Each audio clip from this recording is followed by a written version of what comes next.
Hello friends, एक बार पुनः आप लोगों का स्वागत हमारे यूट्यूब चैनल स्टडी 26 पर। आज के वीडियो में हम लोग देखेंगे इन्वायरमेंटल साइंस AEC 2। जिन बच्चों ने लिया होगा BA सेकेंड सेमेस्टर के जो भी बच्चे होंगे और उनको अगर पढ़ना होगा इन्वायरमेंटल साइंस, तो इसी का एक महत्वपूर्ण टॉपिक।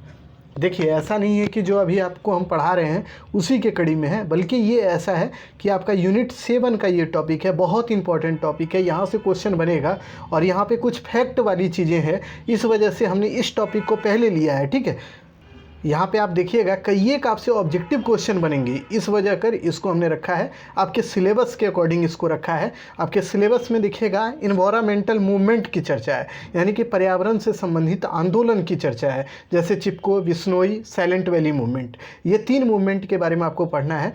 तो उन्हीं तीनों मूवमेंट के बारे में हम लोग आज डिस्कस करेंगे, उसको बढ़िया से जान लेंगे। तो आप यकीन मानिए, इसको अगर कायदे से आप जान जाइएगा ना, तो इससे रिलेटेड कोई भी सवाल आपके सामने बनेगा ना, तो आप उसका उत्तर बहुत ही बेहतरीन तरीके से लिख सकते हैं। ठीक है, इसीलिए हमने इस टॉपिक को चुना है, ताकि यहाँ से क्वेश्चन तो आप देखिएगा आपके एग्जाम में फाइनली आपका ऑब्जेक्टिव भी होगा, सब्जेक्टिव भी होगा। हम सारा चीज़ कराएंगे, ये तो मेरी गारंटी है।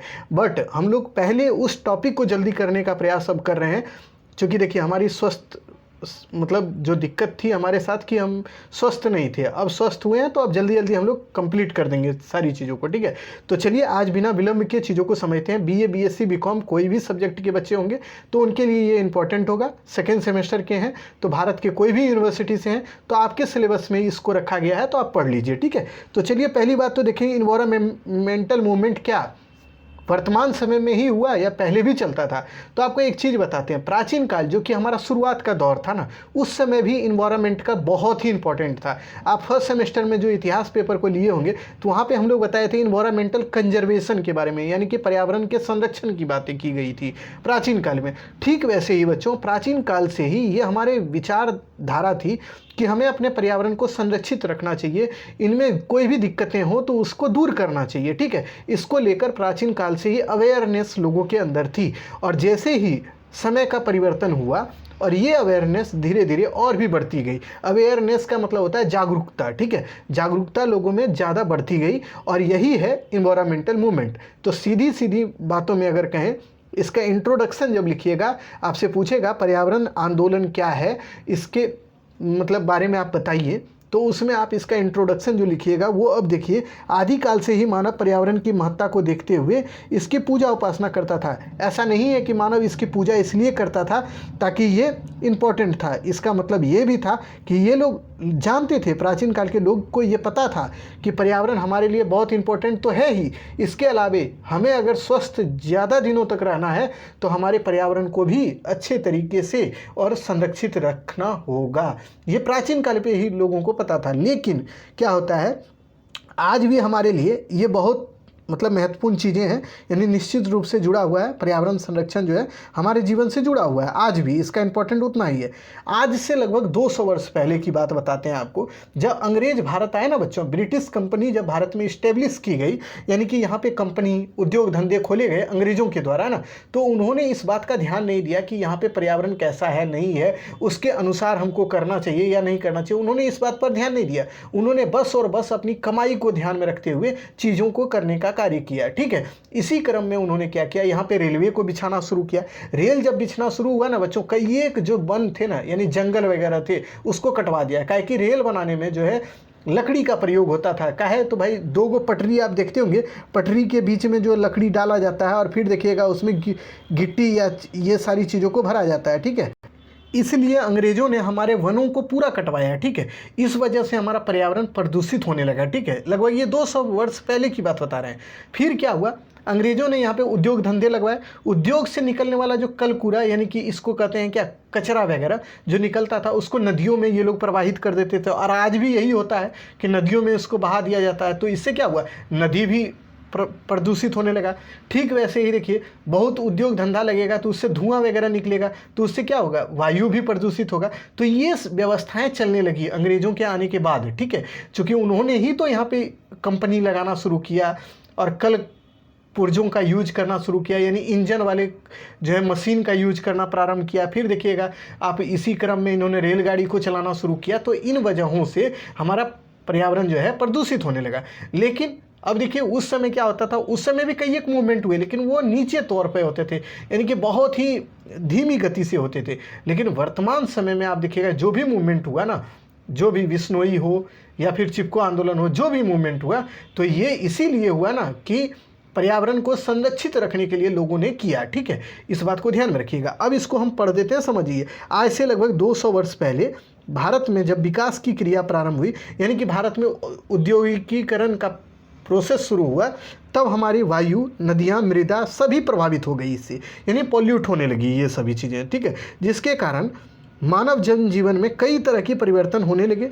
इन्हीं परिवर्तनों के कारण पर्यावरण के साथ साथ निजी जीवन में काफ़ी प्रभाव इसका पड़ा। ठीक है, यानी कि ये जो परिवर्तन हुए, जो उद्योग धंधे लगे, तो इससे क्या हुआ, हमारा पर्यावरण ही प्रदूषित नहीं हुआ, हमारा जो जनजीवन है, जो हमारा साधारण जीवन है, वह भी प्रदूषित होने लगा, यानी वह भी प्रभावित उससे होने लगा। ठीक है, और अब देखते हैं हम लोग कि पर्यावरण से संबंधित जो भी आंदोलन हुए उसके क्या कारण थे या क्या क्या मुद्दे थे और किस वजह से हुए, इनको अब देख लेते हैं एक एक करके। अब पर्यावरण आंदोलन को देखते हैं। तो पहला हुआ था बिश्नोई आंदोलन। बिश्नोई मूवमेंट जो है, आप देखिएगा ये मूवमेंट यूं हुआ था ना, इसका रीजन है, देखिए अभी हम आपको समझाते हैं। बिश्नोई मूवमेंट जो है ना बच्चों, ये राजस्थान वाले इलाके में हुआ, और राजस्थान में बिश्नोई संप्रदाय के लोग रहते थे। ठीक है, और ये लोग जो है ना, खेजड़ी एक जो है वृक्ष है, उसके पूजा पाठी ये लोग करते थे, और उस वृक्ष को बहुत ही ये लोग, मतलब ये जानते थे ये लोग कि ये वृक्ष जो है हमारे लिए बहुत ही इंपॉर्टेंट है। ठीक है, चूँकि ये जो वृक्ष होता था ना बच्चों, आप देखिए राजस्थान वाला इलाका मरुस्थल वाला इलाका है, उस इलाके में ये सब वृक्ष अगर उभरा है या पनपा है, तो इससे इन लोगों को लाभ क्या होता था, इस वृक्ष का लाभ ये लोगों को ये होता था कि जो जानवर थे वो तो इस वृक्ष का पत्ता उत्ता खाते ही थे, लेकिन ये जो इसका फल होता था, यानी कि इसकी जो कलियां थी, इसका यूज ये लोग भी करते थे, यानी राजस्थान में रहने वाले लोग भी। लेकिन दुर्भाग्य की बात यह है, राजस्थान का एगो शासक हुआ अभय सिंह, वो क्या करता है, अपना एगो महल बनवाने लगा, समझे, बड़का गो महल बनवाने लगा। और यही महल बनवाने में ये बोला कि देखो जो भी राजस्थान में लकड़ी है ना, यानी वन वगैरह है, जंगल वगैरह है, पेड़ पौधा है, उसको काट काट के ले आओ और उसी से मेरा महल बनवाओ लकड़ी का। इसी में क्या हुआ, बहुत से जंगलों को काटा जाने लगा। तब इसका विरोध यही बिश्नोई संप्रदाय के लोगों ने किया और यही एक मूवमेंट बन गया। ठीक है, इसके कई एक नेता भी थे जिसको हम अभी बताएंगे। तो ये मूवमेंट का एक हम आपको एक तरह से शॉर्टकट चीज़ें बता दिए। अब इसका देखिए डीप जो बातें हैं अब उसको समझिए, बिश्नोई कैसे बना, ये शब्द क्या है, इसको भी अब हम लोग समझ लेते हैं थोड़ा। ठीक है, बिश्नोई आंदोलन मध्यकालीन राजस्थान में हुआ था। पर्यावरण चेतना का सुंदर उदाहरण ये प्रस्तुत करता है, यानी कि ये इस बात को बताता है कि देखिए हमारे पूर्वजों में भी पर्यावरण को लेकर कितनी अवेयरनेस थी। ठीक है, बिश्नोई मूवमेंट में बिश्नोई आंदोलन के जो संस्थापक थे ना, वो जम्भेश्वर जिसको जम्बू जी भी बोलते थे, जम्भेश्वर उनका नाम था या जम्बू जी, यही थे। ठीक है, यही एक व्यक्ति था जिसने इस आंदोलन को शुरू किया था। ठीक है, अपने अनुयायियों के लिए इसने 29 नियम दिए थे। देखिए बिश्नोई संप्रदाय जो है, हम आपको बताते हैं पहले, एक वहाँ पे राजस्थान में बिश्नोई संप्रदाय था। ठीक है, इस आंदोलन से जुड़े हुए ये जम्बो जी सरकार नहीं थे या जम्बो जी महाराज नहीं थे। ठीक है, ये बिश्नोई संप्रदाय जो था ना, उसमें 29 नियम थे, 20 और 9, इसी को जोड़कर बना बिश्नोई। 20 और 9 मतलब 9 मतलब हो गया 9 और 20 का हो गया 20, जो आप जानते हैं हिंदी में। तो बिश्नोई इसी शब्द से मिलकर बनाया। ठीक है, और इस जो संप्रदाय है इसको स्थापित करने वाले जम्बोजी सरकार थे, इन्होंने 29 नियम दिए थे, इसी कारण इसको बिश्नोई संप्रदाय बोला जाता था। ये बात तो समझ गए। और इस संप्रदाय के लोग पर्यावरण के साथ सहचारिता बनाए रखने पर बल देते थे, यानी ये पर्यावरण का इंपॉर्टेंट समझते थे और ये चाहते थे कि हम पर्यावरण के साथ घुल मिल कर रहें, इसको कोई नुकसान नहीं पहुँचाए, इस संप्रदाय के जितने भी लोग थे वो। ठीक है, उसके बाद ये वृक्षों को, हरे भरे जो वृक्ष है ना, उसको काटना नहीं चाहते थे, या कोई काटता था तो उसका विरोध भी ये लोग करते थे। ठीक है, पशु वध पर भी पाबंदी लगाने का कार्य ये लोग करते थे। ठीक है, उसी समय क्या होता है बच्चों, राजस्थान में खेजड़ी जो वृक्ष पाया जाता था या पेड़ पाया जाता था, जो कि रेगिस्तान वाला इलाका है राजस्थान, वहाँ पे पेड़ पौधे तो कम उगते थे, लेकिन तब भी ये खेजड़ी वृक्ष जो है ना, वो रेगिस्तान में भी उभर जाता था या उग जाता था। और इसको ये लोग क्या करते थे, ये लोग चाहते थे ये पेड़ ज़्यादा दिन तक रहे, सुरक्षित रहे, इसको काटे उटे नहीं है, चूँकि इनको पता था अगर पेड़ पौधा रहेगा तभी तो अच्छा से इनको हवा मिल पाएगा, या इनके जो जानवर हैं वो उनको भोजन मिल पाएगा, इनको भी भोजन मिलता था, उसकी कलियों को ये लोग खाते थे खेजड़ी वृक्ष का।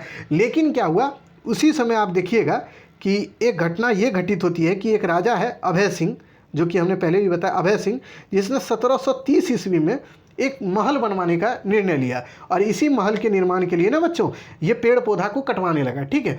और इसी पेड़ पौधा को जब कटवाने लगा तो यहीं के जो है बिश्नोई संप्रदाय का ही एक व्यक्ति थी या एक महिला थी जिनका नाम था अमृता देवी, जिन्होंने इसका विरोध कर दिया। और इनके साथ साथ इनकी बेटी लोग भी जो थी, इनकी 3 बेटी थी, उन्होंने भी अपनी माँ का साथ देते हुए इसका विरोध कर दिया। बोला कि भाई देखिए खेजड़ी वृक्ष जो है इसको हम नहीं काटने देंगे। वो जो अभय सिंह है ना, उनको इन लोगों ने बोलना शुरू कर दिया। अभय सिंह को लगा कि भाई देखिए इस तरह होगा तो हम नहीं काट पाएंगे। फिर धीरे धीरे उसने काटना तो छोड़ा नहीं। फिर क्या हुआ, धीरे धीरे ये लोग बिश्नोई संप्रदाय के जितने लोग थे ना, ये लोग और इकट्ठा हो गए और इन्होंने बोला अब हम तो नहीं काटने देंगे। और इन्होंने क्या किया, विरोध करना प्रारंभ कर दिया। पेड़ को इन्होंने अपने आगोश में ले लिया, यानी पेड़ पौधा, जैसे कि मान लीजिए ये वाला पेड़ है, एक तरह से ये पेड़ आपका है, तो इसको ये लोग क्या करते थे जानते हैं, ये दोनों तरफ से पकड़ लेते थे, हाथ से अपना इस तरह पकड़ लेते थे, ठीक है। ये एक व्यक्ति है, इसको एकदम पकड़ लिपट जाता था इसी पेड़ में। यही काम इन लोगों ने करना प्रारंभ कर दिया। तब इसको दिक्कत हो गया, अभय सिंह को लगा कि अब भाई पेड़ पौधा काटे कैसे। तो इस वजह से जानते हैं यही पेड़ पौधा कटवाने के चक्कर में अभय सिंह 363 लोगों को, यही अमृता देवी और उनकी 3 बेटियों को भी मरवा दिया, यानी उसको भी कटवा दिया। उसके 363 जो बिश्नोई संप्रदाय के लोग थे उनकी मृत्यु हो गई यही पेड़ को बचाने के चक्कर में बच्चों।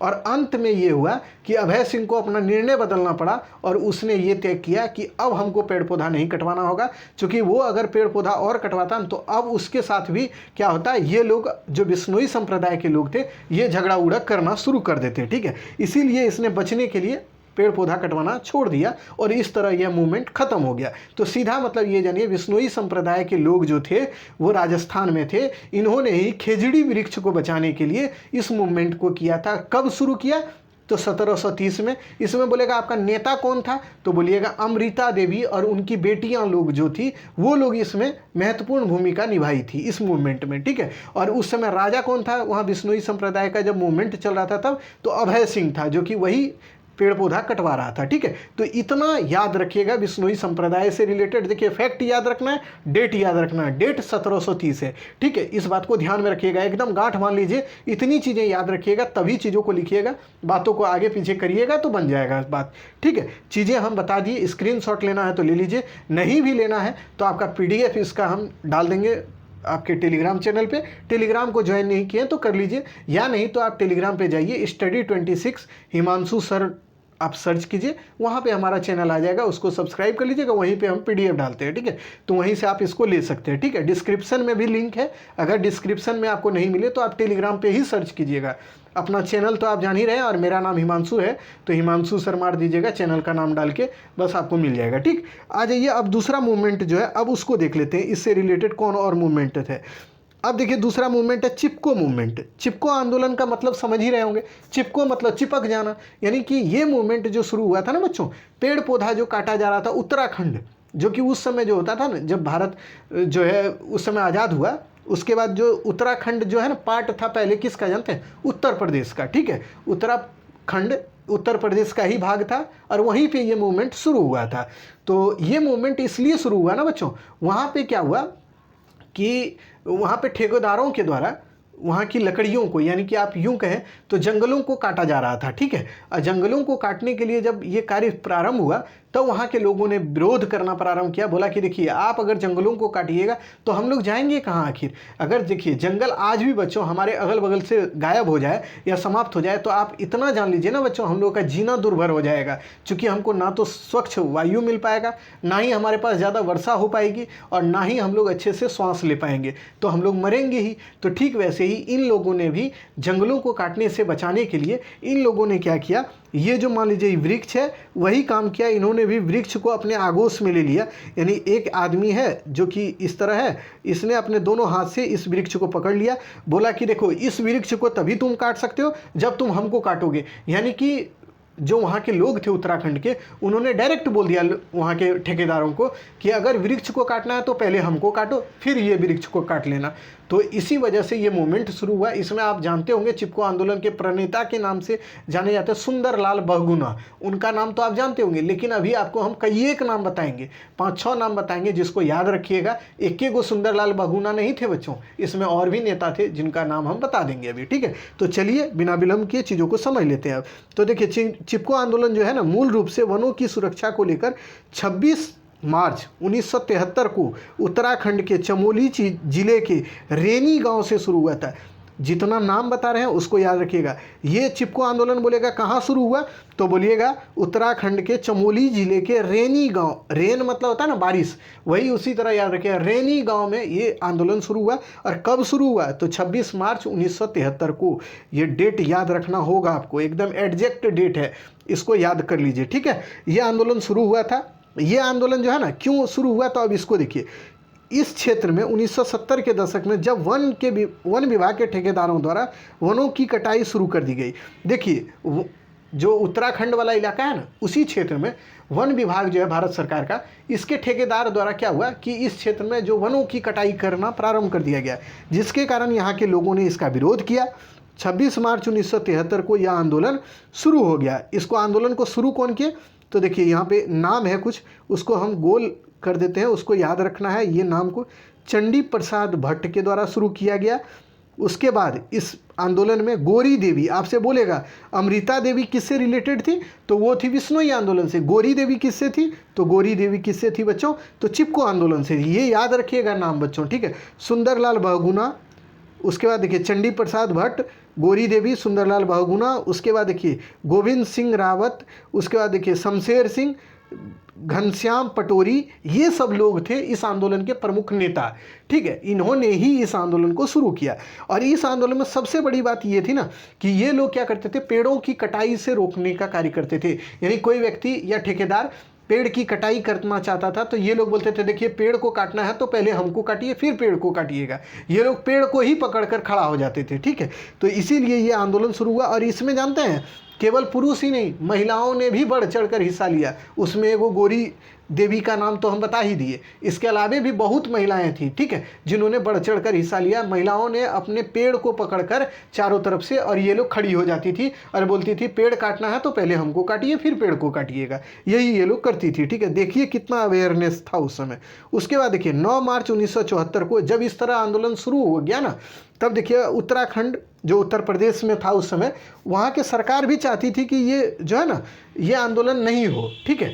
और वो इस क्षेत्र में कटाई का कार्य प्रारंभ रखना चाहती थी। लेकिन इतना विरोध हुआ ना कि उत्तराखंड के सरकार यानी उत्तर प्रदेश की जो सरकार थी उस समय, हम फिर से बता रहे हैं उत्तराखंड जो है उत्तर प्रदेश का ही भाग था उस समय, ठीक है। वहाँ पे उत्तर प्रदेश के ही सरकार वहाँ का शासक होते थे, वहाँ के भी सरकार होते थे, ठीक। तो ये लोग क्या करने लगे, बाद में धीरे धीरे इन्होंने एक समिति को गठित किया, जिस समिति के जो हेड थे ना वो दिल्ली विश्वविद्यालय के वनस्पति शास्त्री जो थे वो वीरेंद्र कुमार थे इसके हेड, ठीक है। वीरेंद्र कुमार को हेड बनाया गया और इस समिति को बोला गया जो ये लोग विरोध कर रहे हैं पेड़ काटने से, तो क्या इनका विरोध सही है या गलत है। तो इस समिति ने इस पर जांच पड़ताल किया। जांच करने के बाद बताया कि देखिए यहाँ के लोगों का विरोध सही है, जो आप पेड़ काट रहे हैं वो गलत है, और जहाँ भी पेड़ आपने काटा है वहाँ पे फिर से पेड़ लगवाइए, यानी नया पौधा रोपवाइए, और जो पेड़ आप कटवा रहे हैं उसको छोड़ दीजिए। तो उसके बाद जानते हैं अक्टूबर 1976 में इस सिफारिश पर क्या हुआ कि इसका जब सिफारिश आया कि भाई वनों की कटाई को रोक दिया जाए, और उसके बाद देखिए इसी समिति के सुझाव पर इस क्षेत्र में के महत्वपूर्ण हिस्सों में वन रोपने का कार्य प्रारंभ कर दिया गया। और उत्तर प्रदेश की सरकार ने इसके बाद क्या हुआ, इस आंदोलन को रोकने के लिए अनुग्रह किया लोगों से कि भाई आप इस आंदोलन को रोक दीजिए, अब हम आपके क्षेत्र में पेड़ों की कटाई नहीं करवाएंगे। तो इस प्रकार यह मूवमेंट समाप्त हुआ, यानी ख़त्म हो गया। और ये जो आंदोलन था ये सफल आंदोलन माना जाता है बच्चों, क्योंकि ये आंदोलन जो शुरू किया गया था पेड़ों की कटाई को रोकने के लिए, इसमें यह सफल रहा है। और एक बात और जान लीजिए, इस आंदोलन के प्रणेता जो थे सुंदरलाल बहुगुणा ना बच्चों, उनकी डेथ जो है ना यही कोविड के समय में हुई है। वो पर्यावरणविद, इतने बड़े पर्यावरणविद थे बच्चों, और हमारी सरकार कुछ भी नहीं कर पाई। वो डेथ उनका हो गया कोविड के वजह से हो गया था बच्चों। तो सोचिए, उनका डेथ अभी हाल फिलहाल में हुआ है, लेकिन ये इतने बड़े विभूति जो हमारे बीच अब नहीं है, लेकिन उसके लिए सरकार आज तक कुछ नहीं कर पाई। कम से कम कुछ ना कुछ तो उनको मिलना चाहिए था, जो कि बहुत बड़ी बात है। उन्होंने बहुत बड़ा काम किया था बच्चों, क्योंकि हमारे लिए पर्यावरण बहुत इंपॉर्टेंट है, और पर्यावरण को लेकर कोई व्यक्ति काम कर रहा है तो आप सोचिए वो कितना बड़ा काम कर रहा था, ठीक है। और उसके लिए उनको कोई रिवॉर्ड नहीं मिला, जो कि बहुत गलत बात है। तो देखिए, आपसे पूछेगा चिपको आंदोलन के बारे में लिखिए, तो इतनी चीज़ें आप चिपको आंदोलन के बारे में ज़रूर लिखिएगा। इतना लिखिएगा तो आपका आंसर पूरा होगा। और जो जो फैक्ट बताए, जो जो डेट बताए, जो जो शासक बताए, जो जो इसमें जो नेतृत्वकर्ता बताए, उसका नाम जरूर लिखिएगा, ठीक है। कारण जरूर बताइएगा, क्यों शुरू हुआ और ये कैसे बढ़ा, ठीक है। इतनी चीज़ें आपको इससे रिलेटेड लिखनी है। उसके बाद देखिए, अगला जो मूवमेंट है आपके लिए, साइलेंट वैली मूवमेंट जिसको बोलते हैं अंग्रेजी में, इसी को हिंदी साइलेंट घाटी आंदोलन बोलते हैं, ठीक है। तो ये आंदोलन जो हुआ ना बच्चों, ये केरल के क्षेत्र में हुआ था। अब इसको देखिए, केरल की शांत घाटी जिसको साइलेंट घाटी बोलते हैं, ये 89 वर्ग किलोमीटर तक में फैला हुआ था, जो अपनी जैव विविधता के कारण बहुत प्रचलित था, ठीक है। यानी कि केरल वाला इलाका जो है ना बच्चों, वहीं पे ये साइलेंट वैली जो एरिया है ये फैला हुआ है। साइलेंट वैली का मतलब होता है ना, ये घाटी के रूप में है। घाटी उसको बोलते हैं, नदियों के किनारे जो क्षेत्र होता है उसी को घाटी बोला जाता है, ठीक है। तो ये जो केरल वाला इलाका आप जानते हैं घाटी वाला ही इलाका है, चूँकि उसके चारों तरफ आप देखिएगा भारत का नक्शा, तो आप देखेंगे केरल कहाँ है, नीचे वाले इलाके में है। तो इस क्षेत्र में क्या होता है, इस क्षेत्र में ये देखिए पूरा का पूरा जल है, इधर भी जल है। तो ये सब जल वाले इलाके से ही घिरा हुआ है ना दक्षिण भारत। तो केरल भी तो हमारा दक्षिण भारत का पार्ट है, तो ये तो घाटियों में ही घिरा हुआ है। तो यहीं पे ये मूवमेंट शुरू हुआ था बच्चों। और इसका ये ध्यान में रखिएगा कि इस आंदोलन को शुरू करने का मुख्य कारण ये था ना, कि ये जो साइलेंट वैली वाला इलाका है ना, ये संरक्षित इलाका था, ठीक है। यहाँ पे कई एक तरह के जीव जंतु पाए जाते, पेड़ पौधे पाए जाते थे। यहाँ पे फल फूल वाले पेड़ पौधे पाए जाते थे, उसके बाद मसाले वाले पेड़ पौधे पाए जाते थे। उसके बाद यहाँ मकाऊ एक होता है, बंदर का प्रजाति है, वह भी पाया जाता था, ठीक है।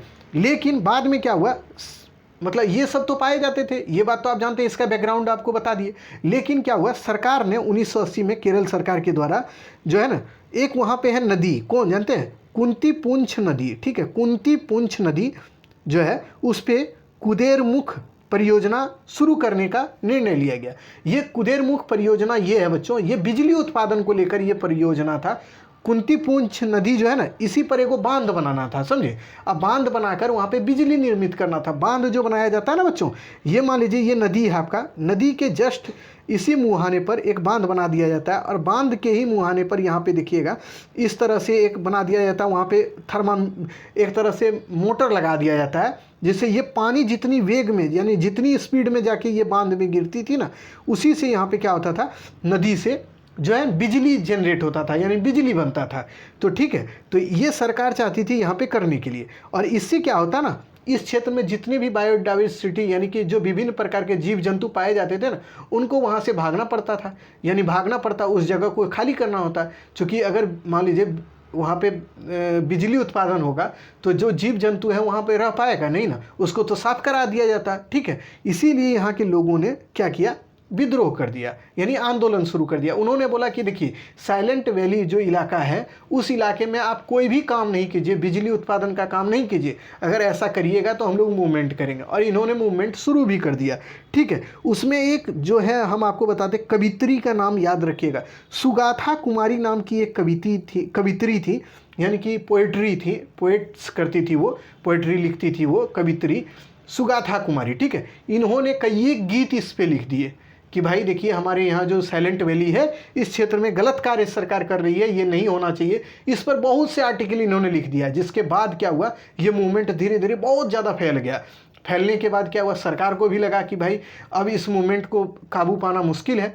इसी वजह से सरकार ने एक कमेटी का गठन किया, जिसके बाद इस कमेटी ने इस परियोजना का विरोध कर दिया। यानी कि जो सरकार बनाना चाहती थी, जब केरल सरकार के द्वारा जब कमेटी गठित किया ना बच्चों, तो इसी कमेटी के अनुशंसा पर, यानी इसी के कमेटी के द्वारा कहा गया कि भाई देखिए यहाँ पे आप एक काम कीजिए कि इस क्षेत्र में कोई परियोजना मत लगाइए, यहाँ बिजली जो उत्पादन का कार्य करना चाहते हैं वो नहीं कीजिए, बल्कि इसको जो है ना एक नेशनल पार्क घोषित कर दीजिए। और जानते हैं बाद में वहाँ पे नेशनल पार्क इसको घोषित कर दिया गया, और यहाँ पे लोग अब घूमने उमने जाते हैं। वहाँ मकाऊ बंदर पाया जाता है, बहुत तरह के जीव जंतु पाए जाते हैं बच्चों। बायोडाइवर्सिटी का मतलब होता है जैव विविधता का मतलब है बहुत तरह तरह के जीव जंतु वहाँ पे पाए जाते हैं। और उस क्षेत्र में देखिए सरकार अगर वहाँ पे आप मान लीजिए कि एक बांध बनाकर बिजली उत्पादन करती तो कितने जीव जंतुओं को वहाँ से भागना पड़ता, कहाँ जाते वो तो परेशान हो जाते या उनकी डेथ हो जाती या कुछ हो जाता। लेकिन ये जब मूवमेंट शुरू हुआ तो सरकार को अपनी फैसले वापस लेने पड़े, और वहाँ पे जो कुंती पुंछ नदी पर जो कुदेरमुख परियोजना लगाया गया था यानी लगाना था उसको रोक दिया गया, और बाद में ये नेशनल पार्क बन गया और अभी ये नेशनल पार्क के रूप में जाना जाता है। ठीक है, तो इतनी चीज़ें आपको ध्यान में रखनी है साइलेंट वैली मूवमेंट को लेकर कि साइलेंट वैली मूवमेंट ये केरल में शुरू हुआ। इसमें दूसरी बात ये लिखिएगा कि ये जो मूवमेंट है ये 1980 के दशक में शुरू हुआ था, क्योंकि वो उसी समय जो कुंती पुंछ नदी है उस पर जो है सरकार, केरल सरकार कुदेरमुख परियोजना लगाना चाहती थी जिससे बिजली उत्पादन करना चाहती थी। लेकिन वहाँ के लोगों ने इसका विरोध किया, इसलिए विरोध किया कि वहाँ पे कई एक जीव जंतु पाए जाते थे, जैसे मकाऊ बंदर पाए जाते थे, कई एक तरह के फूल पत्तियाँ ये सब पाई जाती थी जो समाप्त हो जाती है। अगर ये परियोजना वहाँ लग जाता तो ये सब खत्म हो जाता, ये लोग ये सब नहीं रहता। ठीक है, बांध बन जाता तो मतलब जानिए कि पेड़ पौधा कट जाता, वहाँ पर जो जीव जंतु रहते थे उसको वहाँ से भाग जाना पड़ता। तो ठीक है, तो इस वजह से वहाँ के लोगों ने ये मूवमेंट शुरू किया। उसमें सुगाथा कुमारी का नाम जरूर लिखिएगा कि सुगाथा कुमारी नाम की एक महिला थी जो कि कवित्री थी, जिन्होंने इस मूवमेंट का विरोध मतलब शुरू करने का कार्य इन्होंने ही किया। इन्होंने कविता लिखकर सरकार की नीतियों का विरोध किया, और बाद में सरकार को एक जो है ना कमेटी गठित करनी पड़ी, और उसी कमेटी की अनुशंसा पर इस क्षेत्र को नेशनल पार्क घोषित कर दिया गया, और इस तरह यह मूवमेंट समाप्त हो गया। इतना चीज़ लिखिएगा बच्चों तो ये पूरा मूवमेंट खत्म हो जाएगा। तो यही आपका पूरा टॉपिक था, नेशनल मूवमेंट आप देखिएगा, यानी इन्वायरमेंटल मूवमेंट से रिलेटेड जो टॉपिक था ना आपका बच्चों सिलेबस में यही 3 था। और भी मूवमेंट हुए हैं लेकिन आपको पढ़ना नहीं है, जैसे चिल्का मूवमेंट हुआ था, और भी बहुत तरह के नर्मदा बचाओ मूवमेंट हुआ, लेकिन वो सब आपको नहीं पढ़ना है। पढ़ना यही 3 था जो कि हमने पूरा डिटेल आपको बता दिया। इतना डिटेल कोई पढ़ के ही बताएगा, ये बात तो तय है कि मेरा वीडियो देखेगा बता देगा आपको। लेकिन अगर आप नए होंगे तो प्लीज़ हमारे चैनल को सब्सक्राइब कर लीजिएगा। चीज़ें आपको स्पष्ट और साफ सुथरी देंगे, और उसके बाद फैक्ट तो देंगे ही, कंसेप्ट आपको देते जाएंगे, चीज़ें आपको समझाते जाएंगे ताकि आप एग्ज़ाम में लिख सकें। हमारी गारंटी यही रहती है कि आप एग्ज़ाम में लिख सकें, ये इसी तरह से हम तैयारी कराएंगे। तो आपसे देखिए पहला क्वेश्चन यही बनेगा कि पर्यावरण से संबंधित जो आंदोलन है उसके बारे में लिखिए। तो ये पूरा लिख दीजिएगा, ठीक है, जितना बात अभी बताया ना पूरे लिख दीजिएगा। आपसे हो सकता है पूछे चिपको आंदोलन लिखिए, तो चिपको आंदोलन का बताया। साइलेंट वैली मूवमेंट पूछेगा, उसको लिख दीजिएगा अलग से। अगर आपसे बिश्नोई मूवमेंट पूछे तो उसको लिख दीजिएगा। इतना ही लिखना है, शॉर्ट क्वेश्चन ही पूछा जाएगा इस पर। लॉन्ग पूछेगा तो बोलेगा कि भाई आप जो है इन्वायरमेंटल मूवमेंट के बारे में बताइए, यानी पर्यावरण से संबंधित आंदोलन की चर्चा करें, तो ये लॉन्ग क्वेश्चन होगा। बाकी शॉर्ट में यही छोटा छोटा पूछेगा, तो यही तीनों मूवमेंट के बारे में पूछेगा। ठीक है, तो इस तरह से आपका एक यूनिट पूरा का पूरा, एक टॉपिक पूरा हम खत्म करा दिए। ठीक है, एक वीडियो में। इसी तरह का हम लोग पर्यावरण से संबंधित जितने भी टॉपिक है ना, इसको आप जल्दी से हम लोग खत्म कराएंगे, आधा घंटे का क्लास लेकर। चूंकि आपका 7 यूनिट है तो हम लोग हर एक यूनिट का मेन टॉपिक पहले खत्म करेंगे, और एक एक करके तो हम पूरा करा ही रहे हैं, जो कि हम पूरा करा देंगे। ठीक है, तो चलिए आज के वीडियो में इतना ही, फिर मिलेंगे नए वीडियो में, तब तक के लिए धन्यवाद।